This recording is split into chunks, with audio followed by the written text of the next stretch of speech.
Meus caros, muito bom dia, retomando as nossas atividades, com o propósito de encerrar a nossa aula de número 1 sobre conceitos fundamentais do fenômeno jurídico. Pediria apenas a vocês que, se possível, confirmassem para mim que estão me ouvindo, para que a gente possa dar início às nossas atividades nesse momento. Vocês conseguem me ouvir, por favor? Ótimo, muito obrigado, Antônio. Vamos lá, então, vou compartilhar a tela com vocês. E logo na sequência, nós damos início às nossas atividades. Então, tela inteira, permitir, e agora vamos começar a compartilhar a minha tela com os slides. Muito que bem. Hoje nós vamos falar a respeito de 3 pontos fundamentalmente. Nós vamos falar a respeito da diferença que se pode estabelecer entre direito e realidade, mais especificamente sobre a forma como o direito acaba repercutindo sobre a realidade contemporânea, a realidade concreta. Num segundo momento, eu vou falar a propósito das diferentes dimensões do fenômeno jurídico, e, por fim, vamos encerrar nossa trajetória por essa aula de número 1, falando sobre a necessidade, ou pelo menos a conveniência, de uma visão integrada do fenômeno jurídico que acabe por contemplar todas essas dimensões concorrentes e que acabam sendo objeto de nossa análise. Para começo de conversa, aliás, uma observação importante, todas as 20 aulas do curso são importantes, mas existem 3 aulas que acabam tendo uma importância mais significativa, mais robusta. Aula de número 1, aula de número 12 e aula de número 19. Se vocês me perguntassem as aulas que mais me agradam, eu diria, eu pessoalmente gosto muito da aula de número 3 e da aula de número 13. Mas exatamente porque o curso é pensado para vocês e não para mim, eu não dedico a aula de número 3 e tampouco a aula de número 13 mais do que um encontro. Também não vou ficar aqui comprimindo a matéria simplesmente para agradá-los ou desagradá-los. Eu acabo objetivamente analisando os diversos conteúdos e distribuindo, alocando os nossos encontros da maneira que me parece mais eficiente, mas tomando-se em consideração, sobretudo, as preocupações e as prioridades de vocês. Diante disso, realmente, 3 ou 4 aulas me parecem de importância fundamental para o desenvolver dessa nossa caminhada. Aula de número 1, que é uma das aulas mais difíceis, mas não é algo intransponível, se eu consigo compreender, vocês também conseguirão. A aula de número 12, que é aquela com a qual nós iniciamos o nosso segundo semestre, e a aula de número 19. Na verdade, o curso tem 20 aulas, mas o grande final, a grande amarração dos conteúdos desenvolvidos ao longo do ano, com o início da nossa trajetória, que se dá agora, a amarração se dá na aula de número 19. A aula de número 20 é simplesmente para passar os créditos e encerrarmos as nossas atividades. Por isso, eu gostaria de dizer que é bastante natural que, eventualmente, um ou outro acabe tendo alguma dificuldade com relação à aula de número 1. Isso é absolutamente tranquilo. Lógico que a gente não deve gostar de sentir dor, a gente não deve gostar de experimentar qualquer sort de dificuldade, mas realmente essa aula de número 1 acaba sendo uma aula densa. E hoje nós vamos encerrá-la. Primeiro item da minha conversa com vocês diz respeito à relação estabelecida entre direito e realidade. Quando nós falamos na interação entre direito e realidade, precisa ficar evidenciado que o direito não tem o poder de atingir ou de provocar modificações da realidade, ao menos de maneira direta. Eu tenho aqui comigo um relógio, estou na minha casa, eu falo minha casa, mas não moro sozinho. Moramos eu, a minha esposa, a minha sogra, os meus 2 gatinhos. Dos 5, aliás, quem menos manda nessa casa sou eu. Mas vamos imaginar que Elaine e a minha sogra, Dona Dalva, fossem passear e que os gatinhos não estivessem aqui. Pois bem, sou eu mandando. É o meu reino. É a minha sala de estar. E eu estabeleço que na minha sala de estar, esse relógio, calma, não é exercício de hipnose, não. Que esse relógio não vai cair. Aqui, a lei da gravidade não pega, não rola. Aqui não vai funcionar. Professor, não faça isso. Por que eu não devo fazer isso? Porque você vai passar vergonha. Você vai gravar isso, além de tudo, e divulgar para os outros alunos. Você vai proibir a lei da gravidade de funcionar, você vai proibir o relógio de cair, e eles vão te desrespeitar. Eu falo, não vão, isso é minha sala. Aqui, mando eu. Imagina, não é Elaine, não é Dona Dalva, não são os gatinhos. Nesse reloginho, mando eu. Eu digo, você está proibido de cair. E a senhora, a lei da gravidade, está proibida de funcionar aqui, tudo bem? Mas que reloginho desobediente, insiste em cair. E por que ele insiste em cair? Porque as regras jurídicas, elas não me proporcionam mecanismos suficientes para que eu consiga alterar diretamente o mundo fenomênico. Mas eu consigo alterar o mundo fenomênico de maneira indireta. Como assim de maneira indireta? Eu não consigo tocar diretamente nas leis naturais. Eu não consigo decretar o fim da pandemia por meio de uma norma jurídica. Mas eu consigo atuar sobre o elemento humano que acaba colaborando para a difusão da pandemia de maneira mais frenética. Eu consigo, por meio do direito, acabar atuando sobre comportamentos humanos. E com isso, atuar de maneira indireta para que a pandemia acabe tendo a sua velocidade de propagação reduzida. Na aula anterior eu dizia a vocês, se nós temos números que indicam que pessoas dirigem depois de embriagadas e acabam ceifando um número absolutamente inaceitável de vítimas. E eu coloco isso tudo em uma planilha de Excel, num belo quadrinho em PowerPoint, e apresento aos meus 60 alunos. Dos 60, 40, diante daqueles números, se postam e dizem, puxa, isso não é natural. Eu não vou mais dirigir depois de me embriagar. Vou mudar esse tipo de comportamento. Ótimo. De 60 a 40 já tivemos uma mudança significativa. Graças ao discurso científico, do fazer saber, do fazer conhecer. O discurso científico, a ciência, é um dos mecanismos de adaptação comportamental. Mas, às vezes, alguns dos alunos dos 60, 20, olham para a ciência e dizem, não sou obrigado a aderir à ciência. Por mais que todo mundo diga algo, eu resolvi que vou adotar um posicionamento contrário. É possível? Por mais que possa parecer inaceitável em certos momentos, do ponto de vista teorético, é possível. Porque a ciência não tem a compulsoriedade ou a coercitividade típica do direito. Aí, com relação aos outros 20 alunos, eu lanço mão de um discurso expressivo, artístico, estético. Mostro e trago a dona Ermengarda, mãe de uma vítima que perdeu graças a um atropelamento de trânsito. A vítima perdeu sua vida e a mãe perdeu o filho porque um infeliz bebeu e depois resolveu conduzir um veículo automotor. Diante do depoimento daquela mãe, alguns dos meus 20 alunos, 15, criam um vínculo de empatia e conseguem se sensibilizar e dizem, a partir de agora nunca mais vou beber e dirigir logo depois. Ótimo! De 60 alunos, já tenho 55 que foram demovidos do seu comportamento inicial. Alguns em virtude do fazer saber, típico da ciência, outros em virtude do fazer sentir, do fazer participar, do vínculo de empatia, típico da arte, típico do discurso estético. Mas faltam 5 ainda. Eu tenho 5 alunos que continuam bebendo e dirigindo logo após.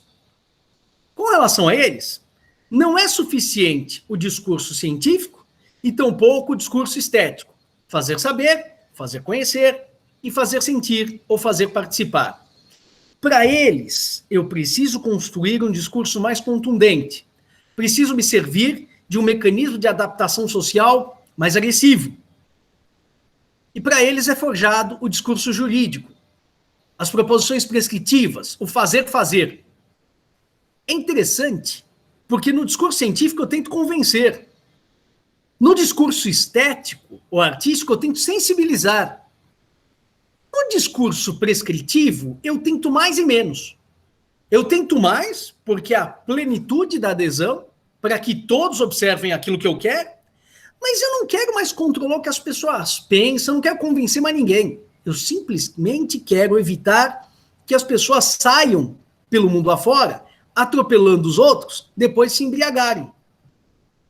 Não sei se porque valorizam a vida ou não, eu sei que por um jeito ou pelo outro, seja pelo amor ao outro, seja por um medo da sanção, o sujeito acaba se sensibilizando e no final das contas deixa de dirigir depois de embriagado. Dos 5 que faltavam, 3 por força da transformação do discurso científico em estético, do estético em jurídico, e outros 2 pelo medo da fiscalização. Que, olha, realmente foi estabelecida uma norma e agora a conversa é a seguinte: ou você permanece em casa sem conduzir um veículo automotor depois de embriagado, ou se você for flagrado dirigindo esse veículo, você vai sofrer uma espécie de castigo, atropelando alguém ou não. Simples assim. E desde que haja fiscalização, esses últimos 2 acabam efetivamente observando o comportamento que todos nós esperávamos. É claro que sempre vai ter um que, mesmo com o discurso jurídico, com uma sanção contundente, e ainda assim com a fiscalização, ele vai insistir em violar a regra jurídica. Isso faz parte das regras do jogo, a gente já conta com esse tipo de ocorrência. Isso deve ser encarado, aliás, com uma certa naturalidade. Olha que interessante. Se eu tenho este relógio em minhas mãos, e digo, reloginho, reloginho, você está proibido de cair, e solto o relógio ele não cai, o que acontece com a lei da gravidade? Vocês dizem, professor, isso está fora de propósito. Você vai soltar o relógio e ele vai cair. Aí eu digo, sim, é verdade, concordo. Mas, e se eu soltar o relógio, volto à questão, e ele não cair? O que acontece com a lei da gravidade? E o aluno insiste, pensando que eu sou o sujeito da rua, que está conversando com ele a respeito dos problemas do mundo. Ele fala, mas não vai cair. Eu falo, sim, mas eu não estou te perguntando se vai cair ou não vai cair, o que acontece no ponto de ônibus.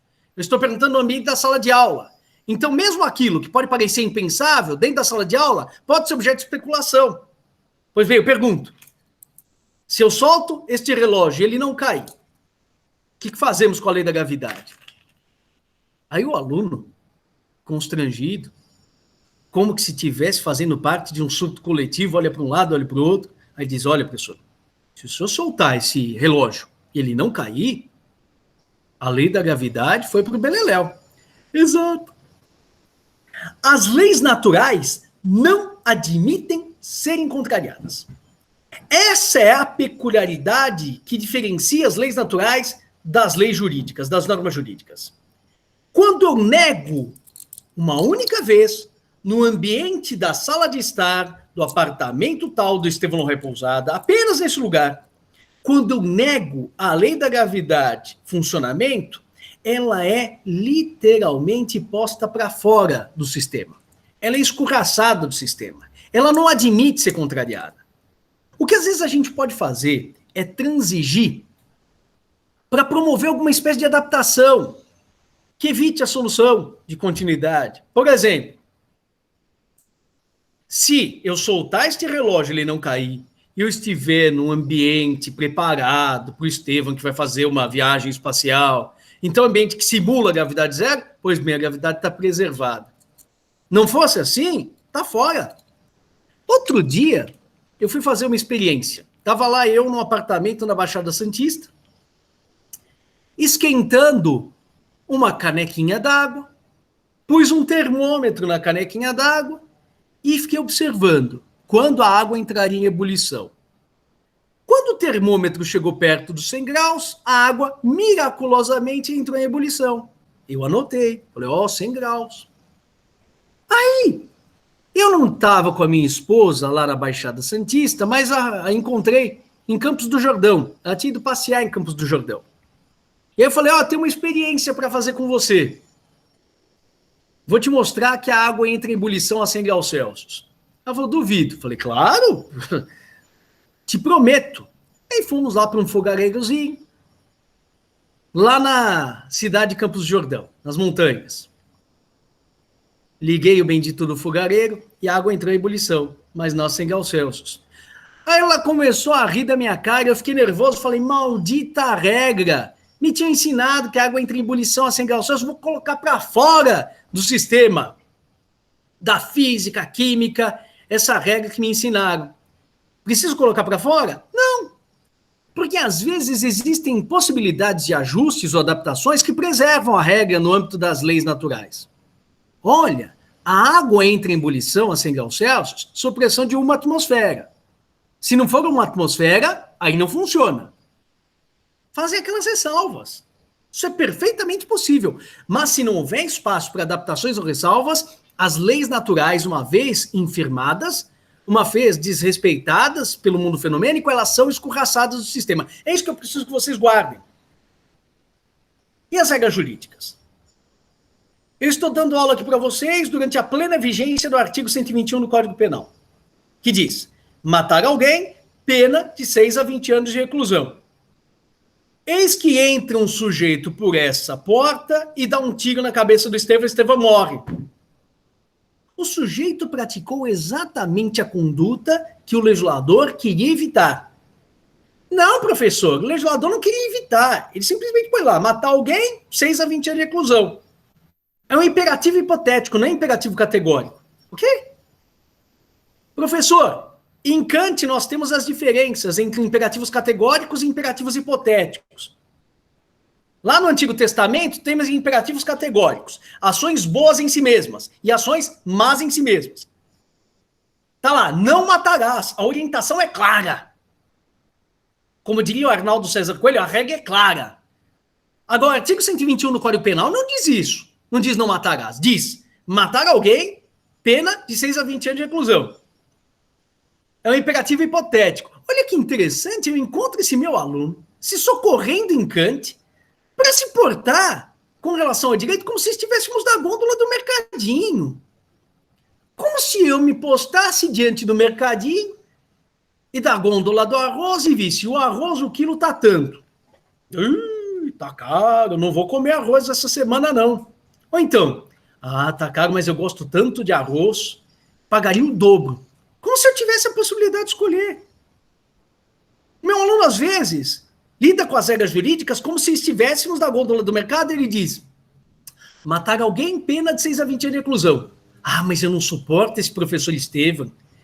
É que 6 seria bom, mas 20 anos de reclusão, para interromper a aula dele, aí já seria demais. Eu vou esperar Black Friday.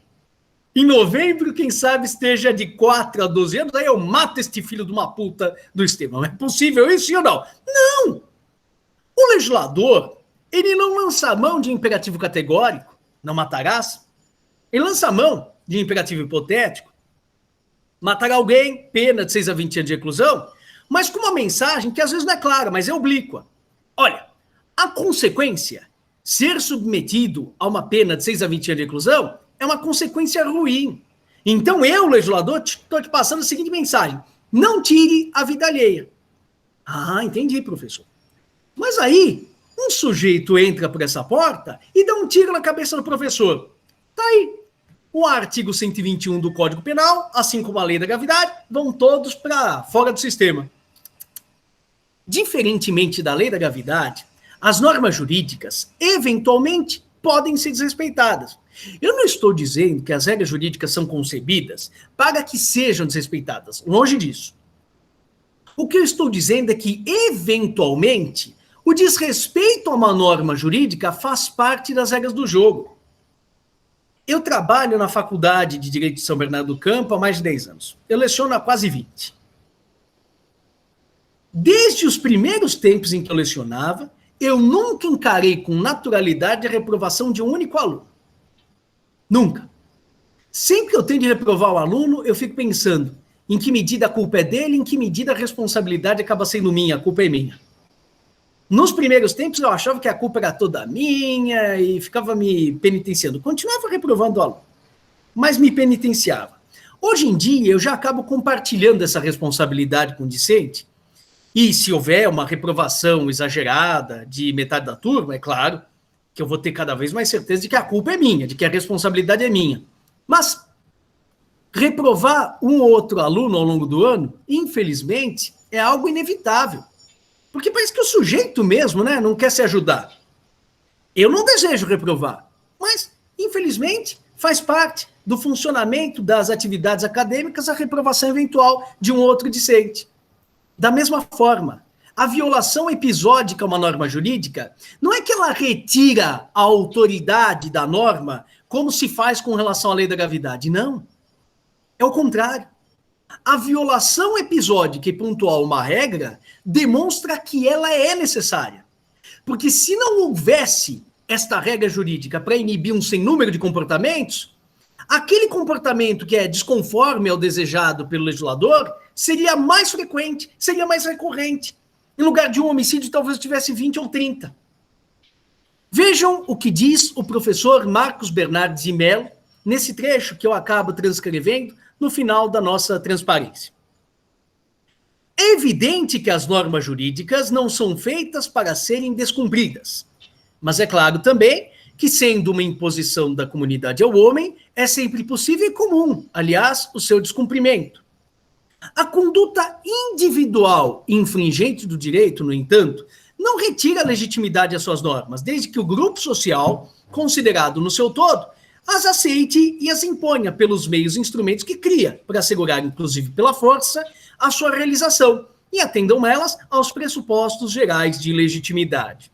Ou seja, quando uma determinada regra é criada, o artigo 121 do Código Penal, matar alguém, pena de 6 a 20 anos de reclusão, não existe indiferença do legislador. Ele não está se portando como se fosse o vendedor de arroz do mercadinho, não. Ele nos passa a mensagem de que ele não quer que se tire a vida de quem quer que seja. Mas existe a possibilidade de que um ou outro acabem violando essa regra concebida pelo legislador. Pois bem, precisamos aqui observar o seguinte. No momento em que, dos 60 alunos, 60 se comportam como o legislador quer, como Estevam quer quando diz o aluno que comparecer atrasado à aula será sumariamente reprovado, quando todo mundo adota o comportamento do cordeirinho, resignado, como Estevam quer, o pastorzinho. Bom, nessas circunstâncias, a norma jurídica é dotada de efetividade ou eficácia social. É dotada de acatamento na sua modalidade mais natural, que é chamada adesão espontânea. O que é a adesão espontânea? É a situação na qual o corpo de destinatários da regra jurídica adota o comportamento desejado pelo legislador. Tudo funciona às mil maravilhas. Até que um sujeito resolve pisar fora da linha e, resignadamente, acaba adotando o comportamento exatamente que o legislador tenta evitar. Matar alguém, pena de 6 a 20 anos de reclusão, o sujeito vai lá e tira a vida alheia. A norma decide. O Estevam diz: o aluno que chegar atrasado durante uma das minhas aulas será sumariamente reprovado. Todo mundo com medo, porque o Estevam é bravo. Aí vem um sujeito incauto lá no segundo bimestre, segunda metade, e se atrasa. A norma jurídica incide, porque ele acabou violando aquilo que era a minha expectativa. Todos os demais aderiram espontaneamente. Mas este que violou aquilo que era a regra, estabelecida por mim ou pelo legislador penal, ele não encerra uma espécie de percurso, não. Ele simplesmente desencadeia a abertura de uma segunda etapa. E que segunda etapa é essa? A necessidade de aplicação da regra jurídica. Quando eu vejo um sujeito caindo na bendita da grande área, numa final de campeonato, faltando 5 minutos para encerrar a partida, aí eu fico na expectativa de ver qual vai ser o comportamento do juiz. Se o juiz vai deixar passar a jogada, vai haver impunidade, ou se efetivamente ele vai repreender aquele tipo de comportamento, se ele vai sancionar o bendito. É isso que meu aluno espera quando alguém chega atrasado. O professor vai ou não vai reprovar o aluno? É isso que a comunidade espera quando alguém tira a vida de outro. Vai haver ou não vai haver a aplicação de uma pena? Nesse cenário, nós estamos diante não da adesão espontânea, mas da providência imediatamente posterior, que é a aplicação da sanção por quem tem essa responsabilidade no corpo social. Veja, a isso nós podemos designar como eficácia social ou efetividade. E aqui é importante que nós diferenciemos 3 espécies de eficácias inconfundíveis entre si. A primeira modalidade de eficácia, que não se confunde com as demais, é a chamada eficácia legal ou incidência. Outro dia, eu queria mudar os canais do televisor aqui de casa. E fiquei que nem um imbecil, mudando, apertando o botão do controle remoto. E o televisor não mudava de canal. Eu olhei e falei, esse controle remoto está quebrado. A minha esposa olhou e falou, dá uma olhada se tem pilhas. Aí eu olhei e falei, o compartimento das pilhas está vazio. E ela me disse, então não é o controle remoto que está quebrado, vai lá pegar as pilhas para a gente conseguir trocar de canal. Da mesma forma, as normas jurídicas, depois de promulgadas e incorporadas ao catálogo do nosso sistema do ordenamento jurídico, elas ficam como que à espera da prática de determinadas condutas que foram visadas pelo legislador. Então é assim, eu digo, se um aluno chegar atrasado, será reprovado. A regra por mim criada está lá, como aquele sensor de presença que fica no hall dos elevadores. A gente olha e fala, a luz está apagada. Basta alguém pisar para fora do elevador que a luz acende. Ela detecta a presença de um sujeito. Da mesma forma, quando o aluno chega atrasado, a regra jurídica que parecia adormecida, ela está lá e incide. E nós ficamos na espera do aluno sendo reprovado. O sujeito tira a vida alheia, nós ficamos à espera do artigo 121 do Código Penal e de alguém sendo encarcerado, sendo punido, em virtude da violação da expectativa do legislador. Agora, haverá um período, e eu vou trabalhar isso com vocês no artigo 1º da Lei de Introdução às Normas de Direito Brasileiro, na aula de número 4, em que a norma jurídica já foi promulgada, mas ainda assim ela não começa a produzir seus efeitos. É como se fosse o controle remoto sem as pilhas. Esse período é chamado de vacatio legis. É um período que medeia entre a promulgação da norma, a sua publicação, e a sua entrada em vigor. Mas a norma está lá e já é uma norma jurídica, só que não está apta a funcionar. Essa eficácia legal, chamada de incidência, ela tem o poder de transformar um dado da realidade fenomênica, por exemplo, a chuva cai lá fora, em algo juridicamente relevante, o tal do fato jurídico. No momento em que a ocorrência do mundo fenomênico é chamada de fato jurídico, ela é trazida para aquele subconjunto chamado mundo jurídico, por quê? Porque existe a aptidão daquele fato a gerar efeitos, consequências jurídicas. Direitos, deveres, pretensões, obrigações, ações, exceções, penalidades, multas, penas, castigos, demissões. Todas essas consequências do caráter jurídico de um fato correspondem àquilo que nós vamos chamar de eficácia jurídica. Então, a eficácia jurídica ou consequência do caráter jurídico de um fato não se confunde com a eficácia legal ou aptidão a incidir da norma, é um atributo da norma, e nem com o acatamento das pessoas, ou eficácia social ou efetividade, que é a observância que a comunidade tem a uma determinada norma, adesão espontânea, todos se comportando como cordeirinhos, ou então a imposição subsequente, em caso de violação, por parte da autoridade constituída, daquelas sanções inicialmente estabelecidas. Em se tratando de direito estatal, quem acaba impondo essas sanções? O braço jurisdicional do Estado, o chamado Poder Judiciário, que tem a iurisdictio, o poder de dizer o direito. Tudo bem? Segundo ponto, a respeito do qual eu gostaria de falar na aula de hoje, diz respeito às chamadas dimensões do fenômeno jurídico. Vamos observar esse relógio aqui. Se eu perguntar para vocês, vocês estão enxergando o relógio? Vocês vão falar, sim, estamos. Aí eu vou falar, sim, é uma bola de vidro com alguns ponteirinhos, inúmeras marcações, está em movimento. De segundo em segundo, aliás, ele se movimenta. E eu olho para você e digo, meu Deus do céu, acho que não estamos em sintonia, não estamos falando do mesmo objeto. Porque eu observo o relógio e não vejo ponteiro algum, não vejo movimento algum, não vejo indicação nenhuma, só vejo aqui uma espécie de parte metálica, onde tem um carimbo com a marca do relógio, e diz que, inclusive, eu posso mergulhar a 50 metros de profundidade, que o relógio será preservado. Quem será que tem a visão adequada e correta do relógio? Eu ou você? Professor, essa pergunta é uma pergunta absolutamente descabida. Ambos temos uma visão adequada do relógio. Simplesmente nós o contemplamos sob perspectivas diferentes. Ah, é verdade. Pois saibam que o fenômeno que nós analisamos na nossa vida cotidiana, daqui até o final da vida profissional de vocês, o chamado direito, o direito também pode ser contemplado em diversas dimensões. Suponho, eu tenho 3 cadeiras aqui. Não sei se vocês conseguem enxergar as 3 cadeiras aí de onde estão. Eu estou sentado na cadeira do meio. À minha esquerda, nós temos uma primeira cadeira que eu gostaria de chamar de dimensão política ou valorativa. Vamos pegar um tema palpitante, um desses temas que chamam a atenção dos alunos. Tem que ser de direito penal, obviamente. Vamos falar de aborto.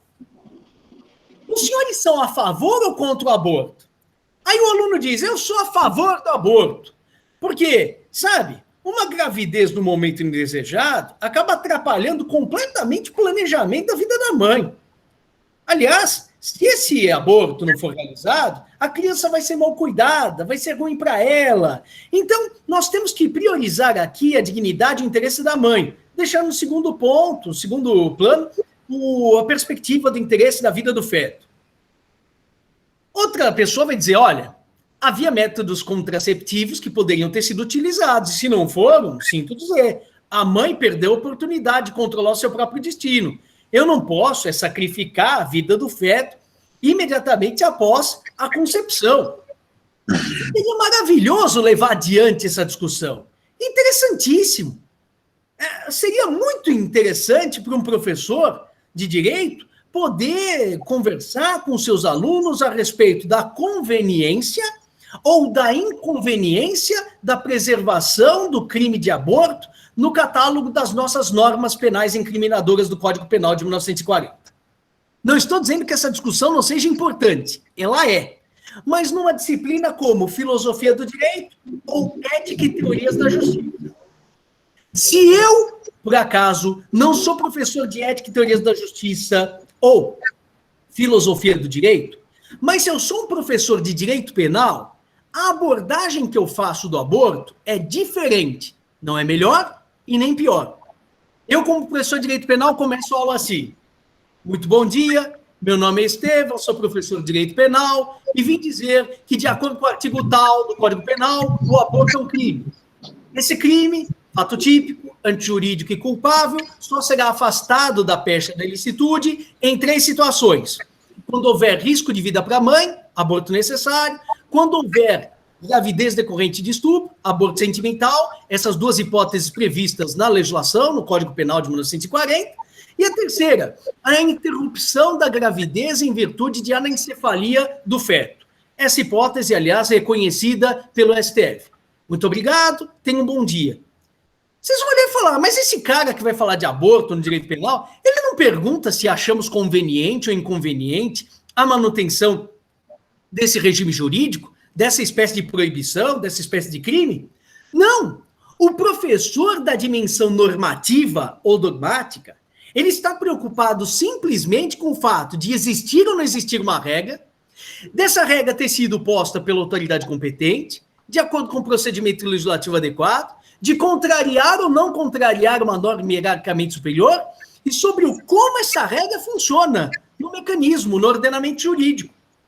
Haverá um ou outro aluno que vai dizer assim, mas professor, eu quero me manifestar. E o professor, não de direito civil, de direito penal, vai dizer, claro, se manifeste. Aí ele diz, olha, eu queria dizer que essa proibição do aborto é uma baita de uma balela. Se proíbe, se torna uma espécie de crime, mas inúmeros são os abortos ainda hoje praticados. E, aliás, nem todos eles permitidos pela legislação. Se o aborto não fosse considerado um crime, ele seria praticado em hospitais oficiais. E aí é claro que as vidas dos fetos seriam sacrificadas, mas as vidas das mães seriam preservadas. Agora, como esse aborto é proibido e é considerado um crime, nós vivemos num mar de hipocrisia, porque eles continuam a ser praticados, as vidas dos fetos continuam a ser interrompidas e, aliás, algumas gestantes acabam morrendo durante esses procedimentos praticados nesses açougues, nesses hospitais clandestinos. Olha, a observação desse aluno é extremamente importante. Eu não digo que ela seja desprovida de razão, aliás, é dotada de uma razoabilidade bastante significativa. Mas eu considero essa abordagem desse aluno uma abordagem inoportuna. Por que ela é inoportuna? Porque haverá um momento do curso em que esse tipo de questão poderá ser suscitado. Quando? Num curso de sociologia jurídica ou de antropologia jurídica. É lá o momento adequado para se verificar se as regras jurídicas postas pelo Estado, se elas estão sendo observadas ou não, e em caso de inobservância, quais têm sido as consequências práticas dessa violação das regras jurídicas. Por isso, aqui é importante nós observarmos que a primeira dimensão, chamada de dimensão valorativa ou política, ela se incumbe de analisar quais os valores que acabam sendo protegidos pelas regras jurídicas e se, em virtude da proteção dispensada desses valores, as regras devem ser mantidas ou não devem ser mantidas. Para a análise normativa, não quer dizer que a análise outra está errada. Não, é que simplesmente nós estamos priorizando metodologicamente uma outra sorte de perspectiva. Para o professor interessa apenas tão somente como as regras funcionam. Ou, nas palavras do professor Marcos Bernardes de Mello, está aqui dito, somente importa, sim, se existe uma norma regularmente posta e vigente, e sua política é obrigatória, independentemente da circunstância de sua efetivação no meio social, pela conduta humana coincidente com as suas determinações. Ou seja, para o professor que se debruça sobre a dimensão normativa do fenômeno jurídico, não interessa se a regra é justa ou injusta e se a regra é observada ou não é observada. Não porque o professor tenha se esquecido do fato de que estamos a falar de uma ciência social aplicada, de uma ciência que produz os seus efeitos no burburinho da rua. Não! É porque, metodologicamente, existe a preocupação em se promover determinadas espécies de cortes, de isolamentos, de secções, lançando-se mão de um raciocínio dogmático, como já foi empregado por vocês lá nas aulas de física ou de química. Não sei se vocês se recordam, eu quando tive aulas a respeito de gases, meu professor dizia assim, para os efeitos dessas equações, desses probleminhas que vocês vão desenvolver, considerem os gases nas condições normais de temperatura e pressão. E eu ficava a perguntar para o meu professor, sem nenhuma má-fé, sem nenhuma espécie de malícia, eu perguntava, mas professor, no mundo lá de fora, as condições normais de temperatura e pressão, as CNTPs, elas se verificam? Ele falava, não, Estevam, só aqui na sala de aula, para que a gente consiga chegar ao mesmo resultado. Eu aqui na minha mesa e vocês na mesa de vocês. Quando o professor de física dava aula de cinemática, ou então dos pezinhos de dinâmica, eu adorava essas aulas de dinâmica dos pezinhos, ele me dizia também, desprezem o atrito.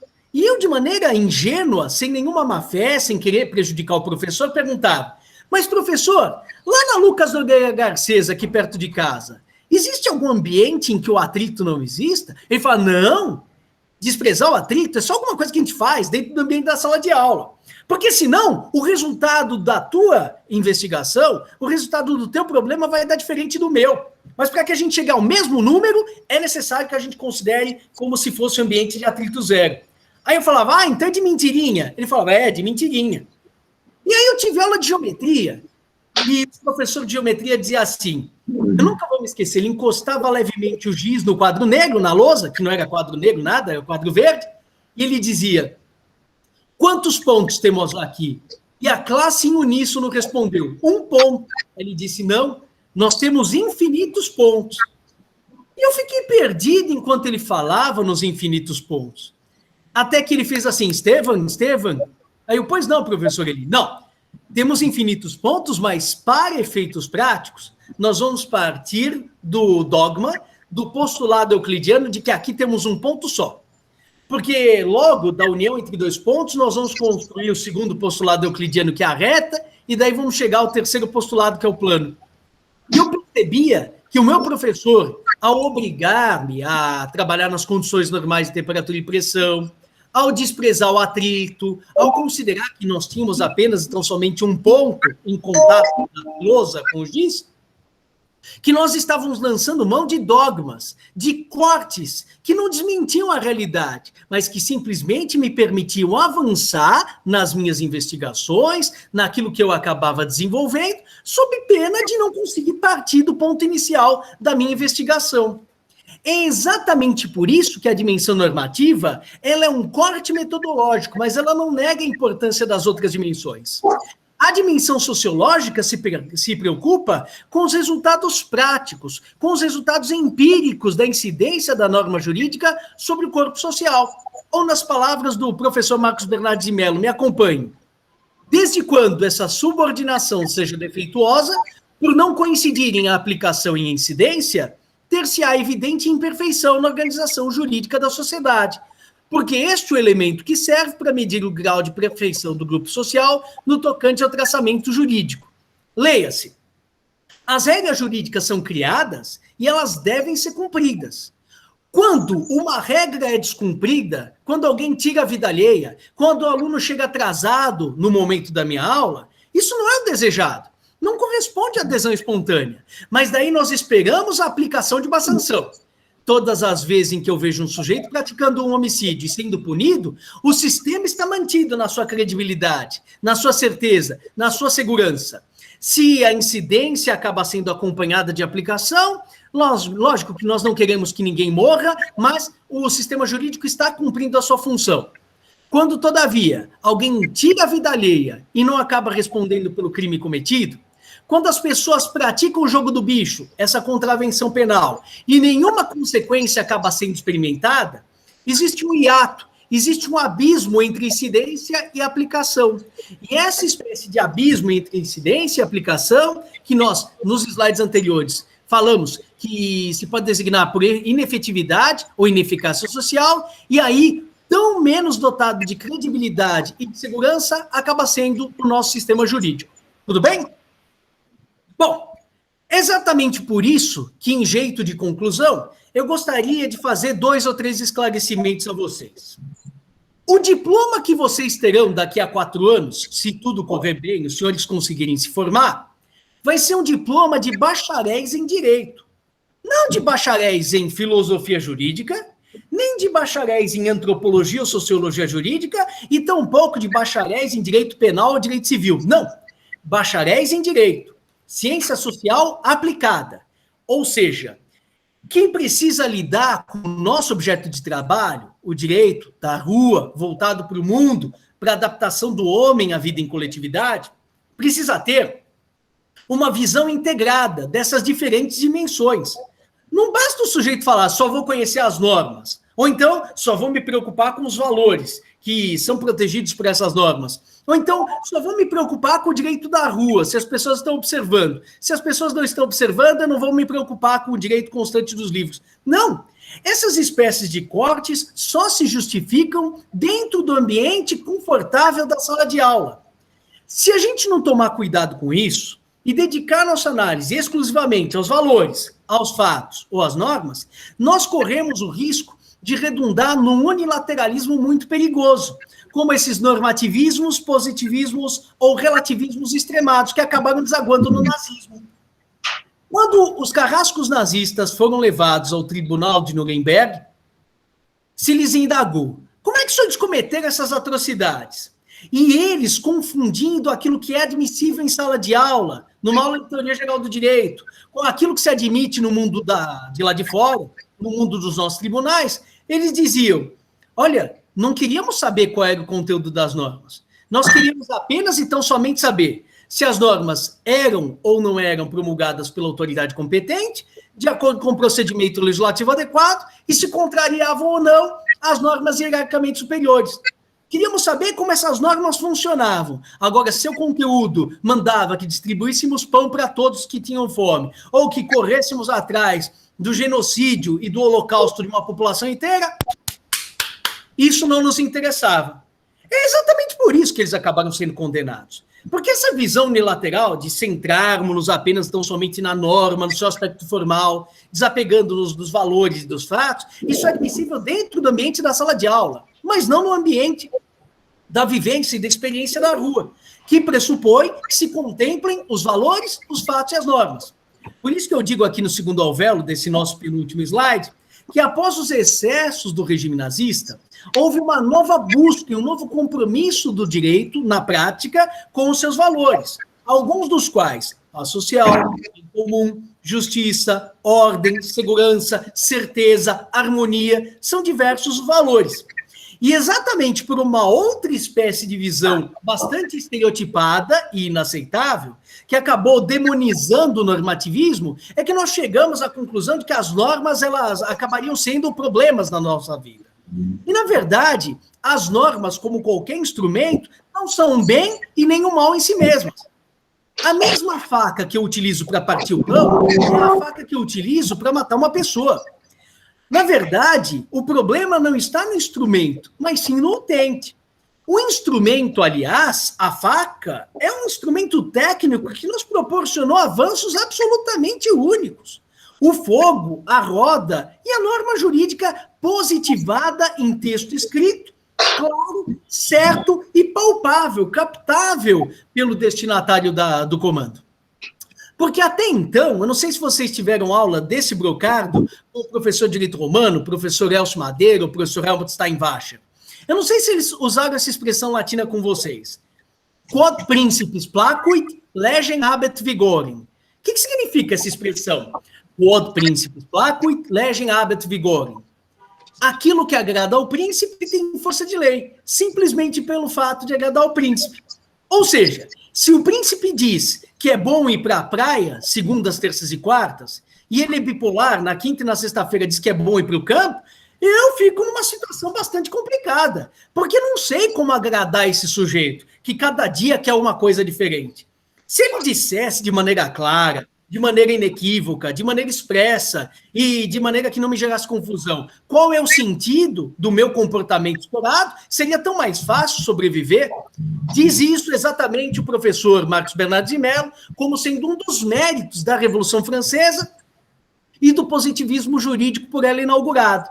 O que, em essência, se pretendeu com o positivismo jurídico foi retirar do rei o poder de ditar livremente as regras jurídicas e de fazê-lo submisso ao direito, bem assim tornar certo a ordem jurídica, fazer certo o direito. Ou seja, não dá mais margem à insegurança, e essa mudança de humores porque passava a figura do soberano. Prossegue o professor Marcos Bernardes. Positivado em lei, que pode ser conhecida de todos, dá-se maior estabilidade ao direito e protege o cidadão contra a tirania, ou pelo menos se reduzem os meios de exercê-la. Um aluno meu que fala, professor, eu quero conhecer o direito civil, ele não tem que se comportar como se eu fosse um oráculo que vai revelar o direito civil inteiramente do fundo do meu coração para ele.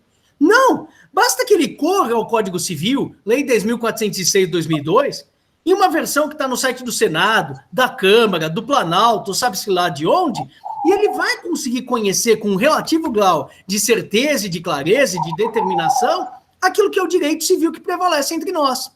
Então, as normas precisam ser conhecidas. Os valores também, os fatos também. Nós não podemos, aliás, dar aos fatos uma importância maior do que eles efetivamente têm. Quando eu digo que o direito é um mecanismo de adaptação comportamental, eu não quero dizer que essa adaptação se dê de chofre, se dê de maneira abrupta. Não, às vezes a adaptação é lenta, é gradativa. Quando um prefeito da cidade de São Paulo, há muitos anos, tornou obrigatório apenas na capital do estado de São Paulo o uso de cinto de segurança, muita gente chamou aquele sujeito de maluco. Depois, isso acabou se tornando uma regra obrigatória para o trânsito em qualquer lugar do país. E se eu tirasse hoje do catálogo das normas obrigatórias de trânsito a utilização do cinto de segurança, muitas pessoas continuariam utilizando esse equipamento, exatamente porque criou-se uma cultura nova a partir dessa modificação gradativa dos comportamentos no que diz respeito à circulação em veículos automotores. Quando hoje eu proíbo a utilização do fumo em locais fechados, os senhores encaram isso com a mais absoluta naturalidade. Mas quando houve a proibição do fumo em locais fechados, quando ela eclodiu no estado de São Paulo, houve uma gritaria danada. Há alguns anos, as pessoas fumavam no interior dos aviões. Elas não vinham se refugiando no banheiro do avião para tentar fumar escondido. São culturas novas que acabam sendo criadas e que, num primeiro momento, podem dar a impressão de que aquela regra é uma regra inefetiva, fadada a não ser observada. Mas esse processo de adaptação nem sempre é um processo de adaptação rápido. Às vezes acaba sendo um processo de adaptação lento, mas que, no longo prazo, acaba surtindo resultados. Por isso, essa espécie de regra dos 9, juízo de confrontação entre uma regra jurídica, um comportamento esperado e as inobservâncias, isso tem que ser feito com muito cuidado, porque em alguns casos, em alguns ramos do direito, as modificações comportamentais não se dão do dia para a noite. E também temos que tomar cuidado com os valores. Porque muitas vezes nós temos a impressão romântica de que o direito tem sempre de estar atrelado ao valor justiça. É claro que direito e justiça não podem entrar num divórcio capital, mas haverá momentos em que, excepcionalmente, outros valores acabarão sendo priorizados e a justiça acabará sendo considerada como um valor em segundo plano. Se vocês tiverem curiosidade, deem uma olhadinha no artigo 6º da Lei de Introdução às Normas do Direito Brasileiro, quando se fala da coisa julgada. Eu vou voltar a falar disso na aula de número 4, não é preciso que tenham afoiteza nesse sentido. Então, para concluir essa conversa, eu gostaria que vocês compreendessem que ao longo do curso de graduação vai haver um sem número de disciplinas, ora mais comprometidas com uma dimensão política ou valorativa do direito, ora mais comprometidas com uma dimensão mais empírica ou sociológica. Mas a maioria absoluta das disciplinas que compõem a grade de graduação em Direito estarão comprometidas, sobretudo, com essa espécie de funcionamento técnico, típico da dimensão normativa. Mas isso não nos deve levar ao equivocado entendimento de que a dimensão normativa seja a única importante e que as outras devam ser consideradas como merecedoras de uma atenção menor. Não. O bom profissional do direito contempla a um só tempo fato, valor e norma, como diria o professor Miguel Reale quando produziu a sua chamada teoria tridimensional do direito. Alguns alunos me perguntarão, professor, você é adepto da teoria tridimensional do direito? E eu diria a vocês, não. Mas com vocês, alunos do primeiro ano, eu acabo defendendo a oportunidade de uma análise que contemple o direito nessas suas 3 dimensões, fato, valor e norma. Com os meus outros alunos do 5º ano, depois de 3 anos mais de preparação, nós acabamos enfrentando os mesmos problemas e as mesmas questões, só que daí considerando o fenômeno jurídico como um fenômeno multifacetado, mas que não se esgota apenas em 3 dimensões. Mas eu defendo que o fenômeno jurídico pode ser analisado sob 8 perspectivas diferentes. Por isso que o nome da minha disciplina lá no 5º ano é Octopus, o fenômeno jurídico sendo analisado sob 8 dimensões diferentes. Agora, se vocês quiserem conhecer um pouquinho a respeito dessa visão, aguardem, porque haverá momento oportuno para tanto daqui a 3 anos e meio, 4 anos. É preciso ter paciência. Bom, com isso, eu encerro aqui a abordagem que eu iria fazer dessa aula de número 1. Vou aqui dar uma olhadinha no chat para ver se vocês têm alguma espécie de pergunta, e não havendo nenhuma espécie de pergunta, acredito que damos por concluída a nossa análise. Sim, o Alan aqui observa, coisa que... Muito bem, às vezes a pessoa acaba se distanciando daquilo que a ciência diz, e por mais que isso possa nos causar alguma espécie de desconforto, a gente possa falar, não é possível que alguém esteja dizendo isso nesse presente momento, mas do ponto de vista teórico, eu posso me afastar daquilo que a ciência me diz. Pode parecer uma aberração, mas do ponto de vista técnico, a ciência não se me impõe de maneira obrigatória e coercitiva. Agora, o direito não, tem que ser observado. É como eu digo, se os números de pessoas que têm morrido não são suficientes para mobilizar comportamentos humanos no sentido contrário às aglomerações, se as fotinhos que se colocam atrás do apresentador do telejornal não são suficientes para criar esse ambiente de empatia, não tem jeito. É necessário mesmo fazer o discurso prescritivo, que não quer saber se as pessoas estão ou não empáticas com relação aos mortos, se elas se convenceram ou não da razoabilidade de utilizar uma máscara. Mas o direito consegue controlar comportamentos humanos, manter essas pessoas reféns em casa, por convicção ou sem convicção, mas evitando-se a propagação desse vírus. Aí eu não estou mais preocupado em educar ou em controlar as mentes das pessoas, eu estou preocupado mesmo em controlar os bracinhos e as perninhas e a propagação do vírus que acaba sendo difundida Infelizmente, graças a certo tipo de insanidade. Mas volto à carga aqui, Alan. Eu tenho, sempre que possível, me distanciar de qualquer espécie de discussão, principalmente de natureza política. Nem com a minha família eu discuto política. Só acabo discutindo política aqui com a minha esposa, num ambiente bastante peculiar, porque ela sabe e acaba compreendendo as minhas insanidades também, e o tecido social que me une a ela não acaba sendo rompido. Mas realmente, aí eu falo, independentemente das colorações políticas, há determinadas espécies de comportamentos que acabam gerando uma estupefação muito grande. Não é possível que se sustente determinado tipo de solução, a não ser que nós cheguemos a conclusões muito pouco publicáveis, muito pouco civilizadas, a não ser que eu chegue à conclusão de que é interessante que muita gente morra para que deixe de receber auxílio emergencial, para que deixe de receber o benefício previdenciário, para que as contas acabem se equilibrando, não por força de bocas de jacaré que acabem sendo controladas, mas efetivamente porque o tomador daquele benefício acabe por ser extinto e acabe por não demandar mais aquele tipo de prestação estatal. A situação acaba sendo verdadeiramente extraordinária, não no sentido positivo, mas no sentido lamentável que se possa emprestar essa expressão.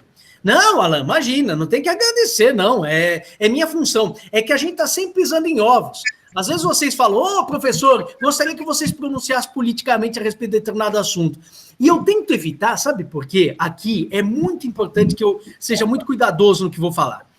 Não é receio, não, de desagradar alguém. Se tiver de desagradar pelas minhas convicções políticas, Caio, Mévio, Tício, Públio, Semprônio, Paulo, Câmara, prefeito, governador, presidente, o dono do mundo, secretário da ONU, sinto dizer, mas terei que fazê-lo. Mas, por duas razões, eu tenho muito receio de falar de questões políticas dentro do ambiente da sala de aula. Primeira razão, eu acredito que as minhas posições são corretas, mas não sou dono da verdade. Posso estar errado, e se tem uma coisa que eu tenho aprendido depois de casado, é de que 99% das vezes eu estou errado. Seja por convencimento, seja por maioria de votos, eu acabo me convencendo de que errado estou.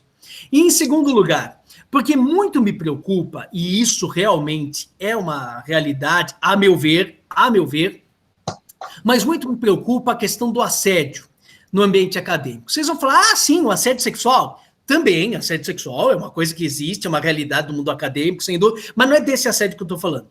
Sim, do assédio moral, professor. Não quando existe algum favor sexual, mas quando efetivamente eu acabo me prevalecendo de uma relação de autoridade para exigir de alguém algo que normalmente não seria de se exigir. Não é essa tortura chamada de assédio moral e que, obviamente, também deve ser afastado do nosso ambiente, mas às vezes acaba sendo assédio intelectual.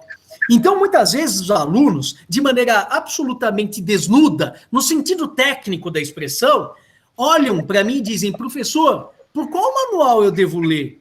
E, às vezes, os alunos ficam inconformados quando eu digo, pode acompanhar por qualquer manual. Falam assim, esse desgraçado não quer tomar partido. Não é isso. Eu quero que vocês sejam livres para usar o manual que bem entenderem. Porque, às vezes, o manual que eu vou falar, esse eu acho melhor, serviu para mim. Calçou bem a camiseta. Olha, Estevão, você vai usar terno e gravata. Eu falo, eu não gosto de usar terno e gravata. Eu gosto de usar camiseta. Aí o outro que está aí do outro lado fala, mas eu gosto de usar terno e gravata. Pois bem, aquilo que fica bem para você não necessariamente fica bem para mim. E exatamente para difundir esse ambiente de liberdade é que eu não acabo impondo a leitura de tal ou qual manual, eu acabo recomendando. Então, para evitar essa espécie de imposição que beira o abuso dentro do ambiente acadêmico, é que eu sempre tenho muito cuidado quando acabo fazendo um juízo crítico a respeito das escolhas políticas feitas por fulano ou por Beltrano. É que, às vezes, o poder de escolher entre A e não A, entre A e B, acaba ultrapassando os limites do razoável. E os dados objetivos acabam recomendando, apontando para o fato de que determinada escolha acaba sendo uma escolha insensata. E se a gente estivesse falando apenas de números, mas não estamos falando nem de números e nem de fotos, mas sim de vidas humanas que são ceifadas, que são perdidas e que não vão voltar depois que a pandemia cessar. por isso, efetivamente, é necessário que se tome posição em determinados momentos, mas com muita cautela, para que não haja a aparência de que nós estamos adotando colorações políticas dentro do ambiente da sala de aula. Não, é porque direito é uma ciência humana. No momento em que nós tivermos indiferença com relação ao fenecimento, à perda de vidas humanas, realmente acho que a gente deveria fechar para balanço e encerrar as nossas atividades de maneira plena. Muito bem, se não existem mais perguntas, eu gostaria de agradecer a atenção de todos vocês. Se tiverem qualquer espécie de dúvida, eu, como sempre, estou à inteira disposição, e mandem as dúvidas que tiverem para o estevan.pousada@direitosbc.br. No mais, um grande abraço a todos e até a próxima semana. Tchau, pessoal!